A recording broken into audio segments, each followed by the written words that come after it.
à toutes et à tous, vous êtes sur le plateau de HR Makers, une émission Décideur TV. Nous sommes en direct des victoires des leaders du capital humain. Et aujourd'hui, je suis avec Anne-Sophie Deloustal, qui est DRH France du groupe Bell. Bonjour Anne-Sophie. Bonjour. Merci d'avoir accepté notre invitation. Merci de m'accueillir. J'ai une question pour vous. Je voudrais savoir la philosophie du groupe Bell quant au nouveau mode de travail.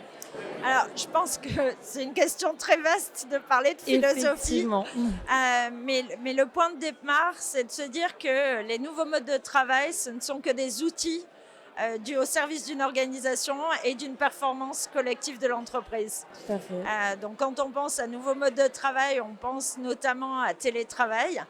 Nous, on a fait le choix d'avoir une politique de télétravail assez ambitieuse puisqu'on est sur un modèle très hybride où chaque direction, grande direction ou métier, a défini avec les managers et avec les collaborateurs le mode de télétravail qui était adapté en fonction de leurs besoins.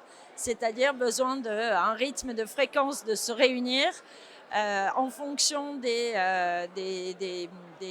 interactions, des interactions et des tâches du métier. On sait qu'il y a des métiers où on a besoin de plus de présence au travail parce qu'on va avoir des outils qui ne sont pas encore digitalisés, ne serait-ce que pour des tâches manuelles, on a besoin de venir au travail. Bien sûr. Je pense notamment à une infirmière. Elle a droit à faire du télétravail, mais le cœur de son métier, c'est quand même d'être sur le site. Et puis, on a d'autres métiers où ils travaillent pour l'international, où leurs interlocuteurs sont à l'international et qu'ils soient derrière un écran, une caméra, depuis le travail ou chez eux, finalement, il n'y a pas une grande différence.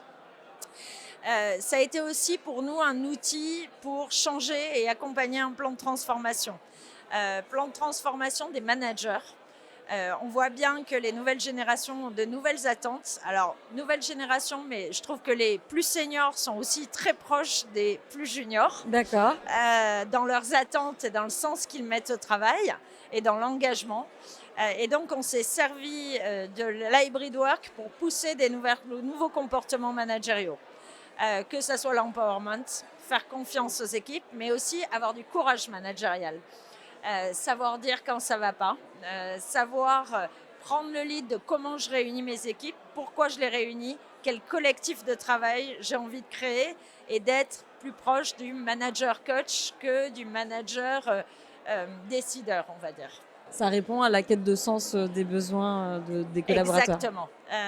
Et je dois dire que quand on est allé et qu'on a défini ce nouveau mode, d'abord on a défini un accord avec nos syndicats. Donc les syndicats ont été embarqués, partenaires et même promoteurs du modèle qu'on a mis en œuvre collectivement. Et bien entendu, il y a eu beaucoup de résistance. Moi, j'avais des codires qui étaient entièrement vent debout contre le projet en disant il y a une rupture d'égalité puisque chaque direction définit son modèle. Mais c'est pas vrai, il n'y a pas une vraie égalité de traitement entre les collaborateurs, sinon on aurait tous le même salaire, les mêmes horaires. C'est sûr. Par contre, je suis très attachée et je considère que mon rôle est d'être garante de la performance d'une organisation et de l'équité de traitement des collaborateurs.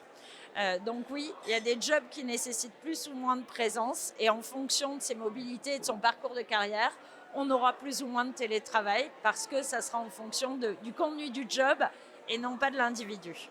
D'accord. Parfait. C'était très intéressant en tout cas. Merci beaucoup Anne-Sophie. De rien. Merci Bonne à vous. journée. Avec Au plaisir. revoir.